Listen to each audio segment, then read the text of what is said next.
आज palm Sunday है, मसीह का बहुत सा बड़ा इवेंट है जो खुदावंद यीशु मसीह किंग ऑफ द किंग है।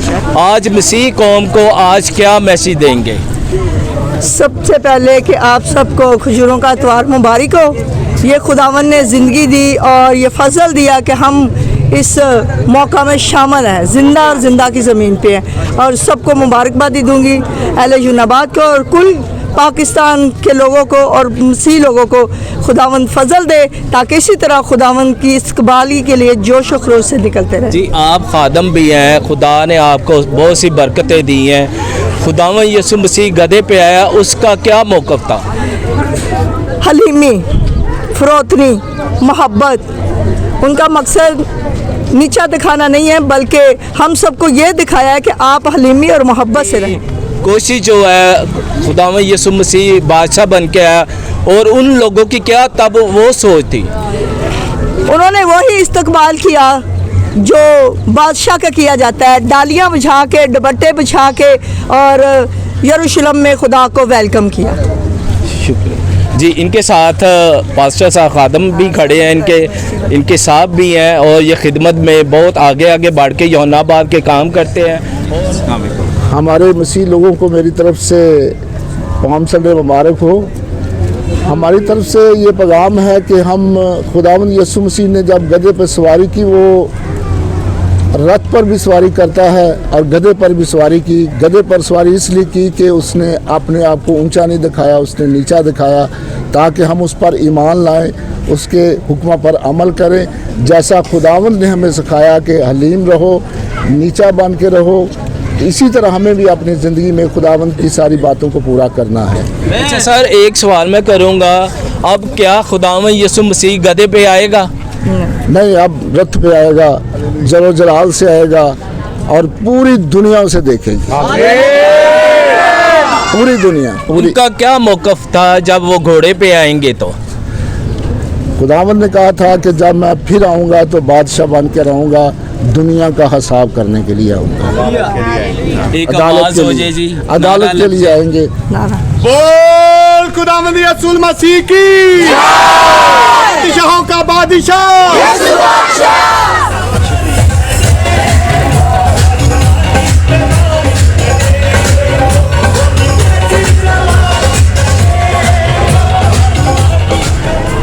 जी भाई साहब, आज खजूरों का त्योहार है, अपनी मसीह कौम को क्या मैसेज देंगे?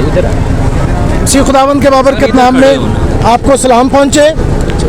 आज खजूरी इतवार है, हम खुदावंद का शुक्र अदा करते हैं कि मसीह खुदावंद यरूशलेम को जो 15 किलोमीटर का फासला तय करके सारा जुलूस यरूशलेम में दाखिल हुआ, और वहाँ पर लोगों ने जाना कि मसीह खुदावंद जो है वो हमारी ज़िंदगियों का बादशाह है। हालेलुया और होशना के उन्होंने नारे लगाए। सो आज हमारे पास हालेलुया और होशना के नारे मौजूद हैं, और आज इस जुलूस के जो बैनर्स और पोस्टर हैं वो हालेलुया के नारे और होशना के नारे हैं, और उन पे ये लिखा हुआ है कि यीशु मसीह हमारी ज़िंदगियों का बादशाह है। सो आज का जुलूस जो है इस बात की भी अलामत और ऐलान करता है कि यीशु मसीह के मौत में शामिल होने का जुलूस है, और यीशु मसीह के जी उठने में शामिल होने का जुलूस है। ये जुलूस फतहमंदी का जुलूस है, और मेरी तरफ से तमाम उम्मत को और गैर अक़वाम को मसीह का जी उठना और मसीह का बतौर बादशाह यरूशलेम में दाखिल होना बहुत बहुत मुबारक हो। Thank you so much. मैं पूछूंगा कि ये खुदावंद यीशु मसीह गधे पे क्यों आया? यीशु मसीह घोड़े पर भी आ सकते थे, लेकिन उस वक्त के दौर में जाना जाता था कि जो घोड़ा है ये लड़ाई के लिए सामने आता था। तो जो गधे का बच्चा है या जवान गधा है, इस पे सवार होने से मुराद अमन का निशान था। जब कोई बादशाह अमन चाहता तो वो गधे पर या गधे के बच्चे पर सवार होकर आता, और उसका जो था निशान ये होता था कि हम लड़ाई नहीं चाहते बल्कि हम अमन चाहते हैं। सो यीशु मसीह इसलिए आए कि वो अमन के बादशाह हैं और प्रिंस ऑफ पीस हैं, इसलिए वो गधे के बच्चे पर सवार हुए। Thank you. हेलो, एक मिनट रुकिए ना, तुम देखो।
जी, आज खजूरों का त्यौहार है, इसके बारे में मसीह पाकिस्तानी कौम को क्या मैसेज देना चाहते हैं? मैं तो यही कहना चाहूँगा कि इस ऑनर फॉर अस, खुदावंद यीशु मसीह जब यरूशलेम में दाखिल हुए और उसके इस्तकबाल के लिए लोगों ने अपने चादरें और अपने कपड़े रास्ते में बिछाए और उस लोगों ने डालियाँ उतार के उस बादशाह की जो अब्दी बादशाह है, और मुकाशवा की किताब में भी लिखा है कि बड़े के तख्त के सामने लोग हाथों में डालियाँ लेके खड़े हैं और उसे कदूस कदूस कदूस के नारे के साथ उसे अपना निजात दहिंदा कबूल करते हैं। और हमारा निजात दहिंदा तो पहले ही 2000 साल पहले ही इस दुनिया में आकर उसने ये साबित कर दिया और हमें बचा लिया, और आज हम उसी की सेलिब्रेशन के लिए ही आगे निकले हैं। और मैं उम्मीद करता हूँ कि मेरी तरफ से और जितनी भी कलीसियाँ हैं पाकिस्तान की तरफ से इस बात को ये जानती हैं और मानती हैं कि हमारा निजात दहिंदा पहले ही तख्त नशीन है। से भाई साहब एक बात पूछना चाह रहा था कि खुदावंद यीशु मसीह गधे पे आए, उनका आने का क्या मकसद है? अगर आप कलाम मुक़द्दस में देखें तो गधा एक सिंबलाइज करता है हम्बलनेस के लिए, हलीमी के लिए। तो कलाम मुक़द्दस में और ज़करिया उसका 9वां बाब और उसकी 9वीं आयत में उसने साफ लिखा है खुदा के कलाम में कि देखो तुम्हारा बादशाह गधे पर, जवान गधे पर बैठकर आता है, यानी कि वो हमारे लिए हम्बल हुआ और हमारे लिए हलीम हुआ, हमारे लिए उसने जान दी। और अभी बाइबल मुक़द्दस में जब हम पढ़ते हैं कि वो हम्बलनेस इसलिए हुआ कि हमारे गुनाहों का कफ़ारा दे सके। पहले तो वो हम्बलनेस होके गधे पे बैठ के आया था, लेकिन अब जब वो आएगा और वो गधे पे बैठ के नहीं बल्कि सफ़ेद घोड़े पे बैठ के इस दुनिया की अदालत करने के लिए आएगा।